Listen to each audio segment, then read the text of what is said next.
మన ప్రభువును రక్షకుడైన క్రీస్తు యేసు వారి నామంలో మీ అందరికీ శుభాలు తెలియజేస్తూ ఉన్నాను.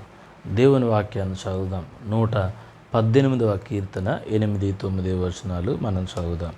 అక్కడ ఏ విధంగా రాయబడి ఉంది అని అంటే, మనుష్యులను నమ్ముకొనుట కంటే యెహోవాను ఆశ్రయించుట మేలు, రాజులను నమ్ముకొనుట కంటే యెహోవాను ఆశ్రయించుట మేలు.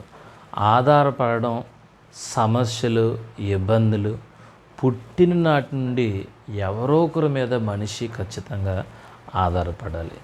ఆధారపడకుండా, ఆశ్రయించకుండా మనిషి జీవితం ఎంతో కాలం సజావుగా ముందుకు సాగదు. కాబట్టి ఈ భూమి మీద ఉన్నంతకాలం మనిషి ఏం చేయాలి అంటే ఆధారపడాలి, ఆశ్రయించాలి అని మనం చూస్తూ ఉన్నాం. కాబట్టి పని కోసం, చదువు కోసం, ఉద్యోగం, వ్యాపారం, ఏదో ఒక పనికి ఖచ్చితంగా ప్రతి మనిషి ఎవరి మీద ఆధారపడాలి అని అంటే ఎవరో ఒకరి మీద ఆధారపడాలి. అయితే దేవుని వాక్యం ఏం చెప్తుందంటే, ఎవరో ఒకరి మీద ఆధారపడడం కానంటే ఈ సృష్టి ఆయన మీద ఆధారపడుతుంది. కాబట్టి మనము దేవుని ఆధారం చేసుకున్నట్లయితే అది ఇంకా అద్భుతంగా ఉంటుంది. కాబట్టి ఆధారపడడం అవసరం. కాబట్టి అది ఎవరి మీద ఆధారపడాలి అంటే యెహోవా మీద ఆధారపడాలి. యెహోవా అనే మాటకి స్వయంభవుడు అని అర్థం. స్వయంభవుడు అని అంటే తన ఉనికికి ఆయనే కారణం. ఆయన ఆల్ఫా ఒమేగా, మొదటివాడు కడపటివాడుగా దేవుని వాక్యంలో మనం చూస్తూ ఉన్నాం. ఆయన ఎల్లకాలము ఉండేవాడు. అంటే ఈ కాలంలో ఉన్నాడు, మరొక కాలంలో లేనివాడు కాదు. అంటే ఆయన లేనివాడు కాదు, ఆయన లేని కాలము కూడా లేదు. అంటే అన్ని కాలాల్లో ఉన్నవాడు ఎవరు అంటే ఆయనే. ఆయన పరిశుద్ధుడు. ఆయన కామ, క్రోధ, మద, లోభ, మత్సరములు లేని గొప్ప దేవుడై ఉన్నాడు. కానీ ఆయనకంటే ముందు ఇంతవరకు మనకు ఎవరు పరిచయం అయ్యారంటే అసత్యాన్ని మనం చూస్తూ ఉన్నాం. చూడండి, సంఖ్యాకాండము 23వ అధ్యాయము 19వ వచనాన్ని ఒకసారి మనం చదువుదాం.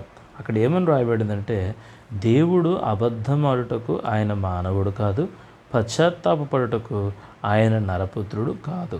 ఆయన చెప్పి చేయకుండా, ఆయన మాట ఇచ్చి స్థాపించకుండా. కాబట్టి ఆయన ఆ నరపుత్రుడు కాదు. కాబట్టి మనం ఎవరిని ఆశ్రయించాలంటే దేవునిని ఆశ్రయించాలి. ఎందుకు అనంటే ఆయన స్వయంభవుడు, ఆయన నిత్యము ఉండేవాడు, ఆయన పరిశుద్ధుడు. అసలు ఎందుకు ఆయన ఆశ్రయించాలి అని మనకి అనిపిస్తూ ఉన్నప్పుడు దేవుని వాక్యాన్ని ఒకసారి మనం చదువుదాం. పరిశుద్ధ లేఖన గ్రంథం నుండి ఆమోసు గ్రంథము 5వ అధ్యాయము 4వ వచనాన్ని ఒకసారి మనం చదువుదాం.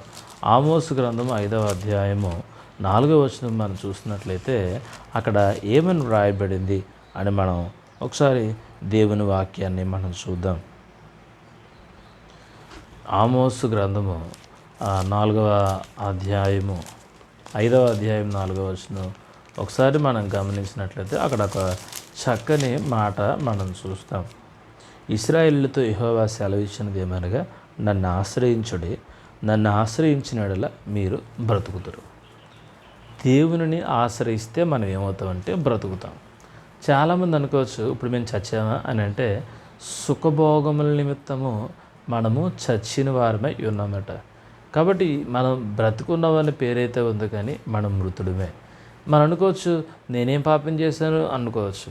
అన్ని పాపాల కంటే అసలైన పాపం ఏమిటి అని అంటే సృష్టికర్తను తెలుసుకోకపోవడమే అన్ని పాపాల కంటే ఘోరమైన పాపం ఏదైనా ఉంది అని అంటే అది దేవునిని తెలుసుకోకపోవడమే చాలా ఘోరమైన పాపం. కాబట్టి మనం ఘోరమైన పాపం చేయలేదు అని అనుకుంటున్నాం, కానీ యేసుని ఇంకా మనం అంగీకరించలేదు, తెలుసుకోలేదు. అదే ఘోరమైన పాపం. సత్యము చెప్పులేసుకునే లోపు అసత్యము ఊరంతా తిరిగి వస్తుందట. అలాగే ఎంతవరకు మనం ఎక్కడున్నాము అని అంటే అసత్యంలో ఉన్నాం. సత్యం ఇప్పుడే చెప్పులేసుకుంది, ఇప్పుడు బయలుదేరుతుంది సత్యం, కానీ అసత్యం ఈలోపే ఊరి తిరిగి వచ్చేసింది. కాబట్టి మనం ఎవరిని ఆశ్రయించాలి అని అంటే యెహోవాను ఆశ్రయించడం మేలు. ఎందుకు యెహోవాను ఆశ్రయించాలి అనే ప్రశ్న మనకు వస్తే మనం చదివాం కదా ఆమోసు గ్రంథంలో ఆయనను ఆశ్రయిస్తే మీరు బ్రతుకుతారు. కాబట్టి మన జీవితంలో ఏమయ్యాము అని అంటే మనము మరణించిన వారముగా ఉన్నాం. అందుకే భక్తుడైన యెషయా రాస్తూ మొదటి అధ్యాయము యెషయా గ్రంథము 3వ వచనాన్ని ఒకసారి మనం చదువుదాం. యెషయా గ్రంథము మొదటి అధ్యాయము 3వ వచనం చదువుదాం. ఎద్దు తన కామందు నెరుగును, గాడిద సొంతవాని దొడ్డి తెలుసుకొనును. ఇశ్రాయేలుకు తెలివి లేదు, నా జనులు వివేచించరు.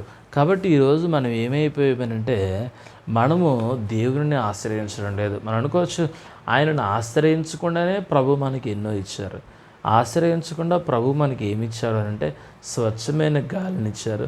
ఒక బిడ్డ గర్భం నుండి బయట పడగానే తల్లి చనులో ఆ పాలు ఉండడానికి బిడ్డ అడగకుండానే తల్లి దగ్గర పాలని కూడా ప్రభు సిద్ధపరిచిన వారై ఉన్నారు. మనం విసునకర్రతో విసునుకునే వాళ్ళం, తర్వాత కర్ర ఫ్యాన్ మనం చూస్తాం, తర్వాత గోడకి వేసుకునే డొక్కేసీలు బిగించుకున్నాం, తర్వాత గదిలో వేసుకునే స్ప్లిట్ ఏసీలు వచ్చినాయి, ఇప్పుడు సెంట్రల్ ఏసీలు వచ్చినాయి. ఇలా ఎన్ని వచ్చినా కానీ మనం సుఖభోగముల నిమిత్తము చచ్చిన వారమై ఉన్నాము, ఆనందము నిమిత్తము చచ్చిన వారమై ఉన్నాము, అపరాధముల చేత చచ్చిన వారమై ఉన్నాము. అందుకే నన్ను ఆశ్రయించండి, ఆశ్రయించిన మీరు బ్రతుకుతారు అని మనం చూస్తూ ఉన్నాం. చూడండి, దినవృత్తాంతముల 2వ గ్రంథం ఎందుకు యెహోవాను ఆశ్రయించాలి అని అంటే దినవృత్తాంతముల 2వ గ్రంథము 14వ అధ్యాయము, దినవృత్తాంతముల 2వ గ్రంథము 14వ అధ్యాయము 7వ వచనం ఒకసారి మనం చదువుదాం. 7వ వచనం. అతడు యోధావారికి ఎలాగో ప్రకటన చేశాను, మనము మన దేవుడైన యెహోవాను ఆశ్రయించితిమి, ఆశ్రయించినందున ఆయన మన చుట్టూ నెమ్మది కలుగజేసి ఉన్నాడు. దేవునికి స్తోత్రములు. దేవునిని మనం ఆశ్రయిస్తే బ్రతుకుతాము. దేవునిని మనం ఆశ్రయిస్తే నెమ్మది దొరుకుతుంది. ఈరోజు చాలా కుటుంబాల్లో నెమ్మది లేదు. ఆ ఊరు ఈ ఊరు తిరుగుతూ ఉన్నారు. పనుల కోసమో బతుకు తెరువు కోసమో పొట్ట చేతితో పట్టుకొని పోతున్నారు. ఎందుకు అని అంటే నెమ్మది లేదు, సంతోషం లేదు. అందుకే ప్రభు చెప్తున్నారు, ఆయనను ఆశ్రయించండి. ఆయనను ఆశ్రయిస్తే ఆయన మీకు నెమ్మది అనుగ్రహిస్తారు. అప్పుడు ఊర్లో ఉండి మీరు ఏం చేస్తారు అని అంటే సంతోషంగా బ్రతుకుతారు. ఇప్పుడు పరిగెట్టి పాలు తాగి ఏం చేస్తారంటే ఊర్లో ఉన్న చిన్న చితక ఆస్తులన్నీ అమ్ముకుంటున్నారు. అయినా మీరు ఏమి చేయడం లేదంటే ప్రభువుని ఆశ్రయించడం లేదు. ప్రభువుని ఆశ్రయిస్తే మనకి నెమ్మది దొరుకుతుంది. కాబట్టి మరి ఎందుకు మనం ప్రభువుని ఆశ్రయించాలంటే కేవలం నెమ్మది దొరకడం కోసం ప్రభువుని ఆశ్రయించాలి.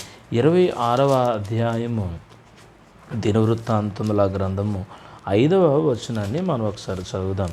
26వ అధ్యాయము 5వ వచనాన్ని మనం చదువుదాం. దేవుని ప్రత్యక్షత విషయమందు తెలివి కలిగిన జకర్యా దినములలో అతడు దేవునిని ఆశ్రయించును. అతడు యెహోవాను ఆశ్రయించినంత కాలము దేవుడు అతనిని వర్ధిల్లజేసెను. కాబట్టి దేవుణ్ణి ఎందుకు ఆశ్రయించాలి అని అంటే మనము వర్ధిల్లాలి అని అంటే దేవునిని ఆశ్రయించాలి. అతడు దేవునిని ఆశ్రయించాడట. అతడు ఆశ్రయించినంత కాలము అతడు వర్ధిల్లాడు. ప్రియ సహోదరి సహోదరులారా, ఈరోజు మీరు వర్ధిల్లాలి అని అంటే దేవునిని ఆశ్రయించాలి. దేవునిని ఎవరైతే ఆశ్రయిస్తారో వారు ఖచ్చితంగా వర్ధిల్లుదురు అని దేవుని వాక్యంలో మనం చూస్తూ ఉన్నాం. కాబట్టి మనము దేవునిని అంగీకరించలేదు, దేవుని మీద ఆధారపడడం లేదు. అందుకే మనుషులను నమ్ముకొని మోసపోతూ ఉన్నాం. మనుషులను నమ్మి మోసపోయిన వారు ఉన్నారు, కానీ దేవుని నమ్మి మోసపోయినట్లు చరిత్ర లేదు. కాబట్టి ప్రియమైన వాళ్ళరా, మనం మనుషులను నమ్మి మోసపోయి విసిగిపోయిన వారుగా ఉన్నాయేమో. ఇప్పుడు ప్రభువుని నమ్మండి, ప్రభువుని తెలుసుకోండి. ఆయనే మనకు ఆశ్రయము, ఆధారము, ఆశ్రయము మనిషికి బాగా అవసరం. అదేదో ప్రభువునందు ఆశ్రయిద్దాం, ప్రభు యొక్క ఆశ్రయాన్ని కోరుకుందాం. ఆయన ఎప్పుడు మనల్ని విడువడు, ఎడబాడు. కాబట్టి ఆయనను ఆశ్రయించి మనం బ్రతుకుదాం. ఆయనను ఆశ్రయించి నెమ్మది పొందుకుందాం. ఆయనను ఆశ్రయించి వర్ధిల్లుదాం. అలాంటి ధన్యత ప్రభు మీకు అనుగ్రహించును గాక. God bless you all.